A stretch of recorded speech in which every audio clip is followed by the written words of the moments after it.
Have you ever made a mistake in sharing your faith? Have you ever had an encounter with somebody with a different belief and then you walk away, you thought, man, I just blew it? I sure have. A number of years ago, when I graduated from college, I had just taken an apologetics class with the great JP Moore, and I learned how to defend my faith and was looking for opportunities.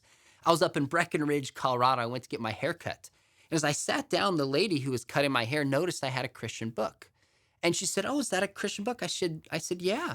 She said, "Do you mind if I ask you some questions?" I said, "I don't mind at all." She said, "Why does God allow evil?"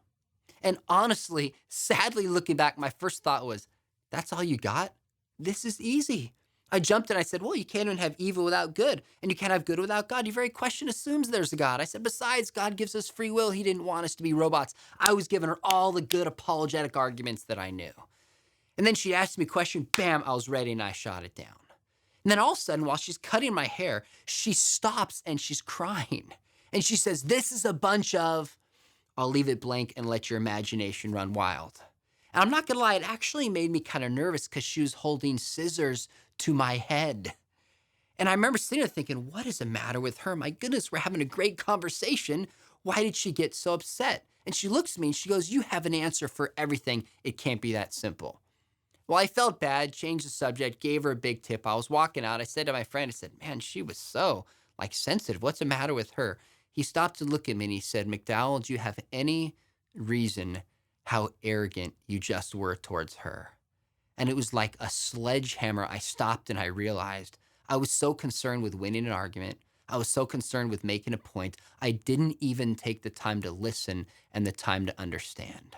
This is one of the biggest mistakes I've learned. And out of it, one thing I do is I try to ask a lot more questions and understand where somebody's coming from rather than make statements. Because to be honest, I spend a lot of time answering questions that people might not really be asking.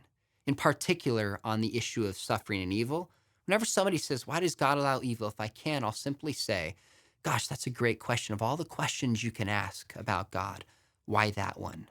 You know what I've realized? That although this might be an apologetic or philosophical question at time, oftentimes it comes from a heart that's hurt, somebody who's suffering, and they're wondering how they can be comforted and believe in a God through that pain.